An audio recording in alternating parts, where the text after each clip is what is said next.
Voy bolajonim, bo'ldi, mana keldik. Doktorjon yordam bering. Bolam istimalayotdi. Topgan vaqtlaringni qarang. Skori chaqirsang ham kelmadi doktor. Endi o'zim ko'tarib keldim. Kamola, bolamning mazasi yo'q doktor. Ularni daftarini topib bering.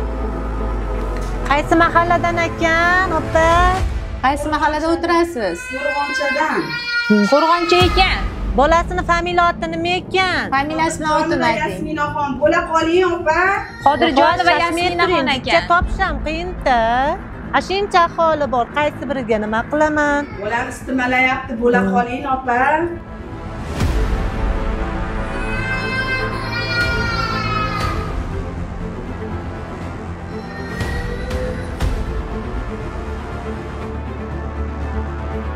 Avvallari bemor bolajonlarimiz shifokorning huzuriga kirish uchun soatlab mana shu bir parcha qog'ozni kutishga majbur edi. Buning oqibatida esa ko'plab bemor bolajonlar nobud bo'lgan.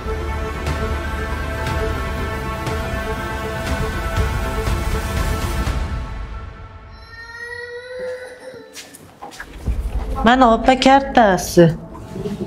Mana Topdingizmi? Istimasini o'lchash kerak bolani. Istimasini o'lchayim, bo'lmasa o'lchab bering. O'zlaring.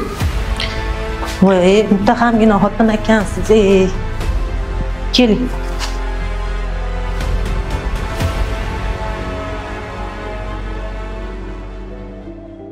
Davlatimiz rahbarining sa'y-harakatlari bilan bugun O'zbekiston Respublikasining barcha hududlarida, undan tashqari chekka hududlarda ham tibbiyot rivojlandi. Bugun esa bemorlarimiz xonadonlarida turib onlayn shifokor bilan bog'lanishlari mumkin bo'ladi.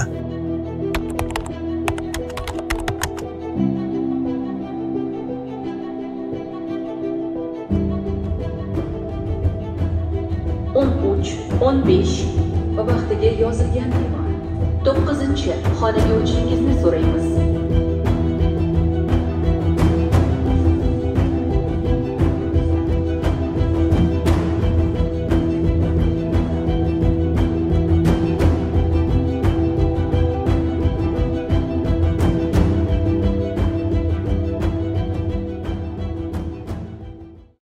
Men Sarimsoqov Toshmuhammad Hamidovich Farg'ona viloyati Yozyovon tuman tibbiyot birlashmasi rahbari lavozimida ishlayman.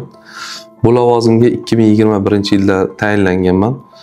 2021-yildan beri biz tuman tibbiyot birlashmamizda olib borilayotgan ishlar, ayniqsa prezidentimiz tashabbuslari bilan yangilanayotgan tibbiyotimiz haqida ozgina ma'lumot bermoqchiman. O'zbekiston Respublikasi prezidentining aholiga ko'rsatilayotgan tibbiy yordam sifatini yanada yaxshilash chora-tadbirlari to'g'risidagi 2021-yil 26-iyulda 5198-sonli qaroriga muvofiq Yozyovon tumanida tumanlararo qo'shma shikastlanishlar va o'tkir qon tomir kasalliklari markazi o'z faoliyatini boshladi.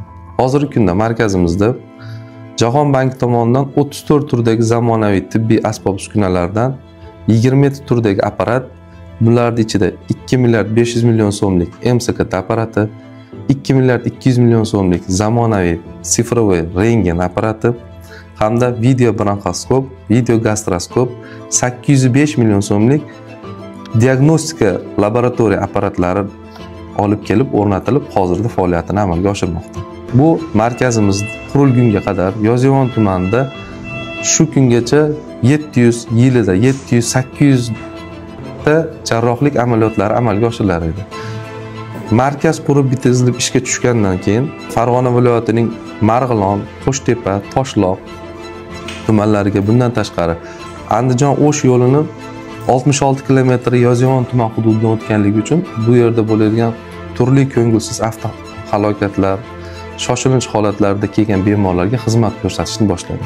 Hozirda tumanimizda 10 dan ortiq murakkab texnologik operatsiyalar amalga oshirilmoqda va biz bir yilida 3500 dan ortiq jarrohlik amaliyotlarini o'tkazyapmiz.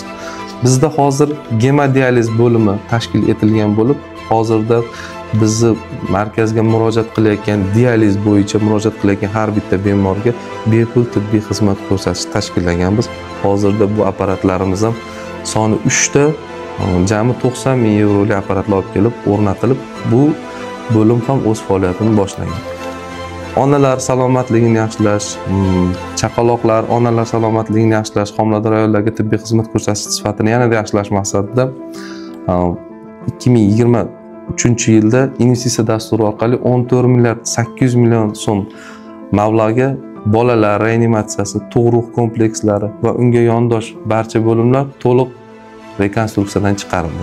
Buning natijasida bizning tumanimizda oxirgi yillarda tumanimizda bitta ham onalar o'limi kuzatilgan edi. Bu ham bo'lsa aholiga tibbiy xizmat sifatini ko'rsatishni yanada yaxshilash va prezidentimizning chiqargan farmon qarorlarini natijasida amalga oshirildi deb hisoblayman.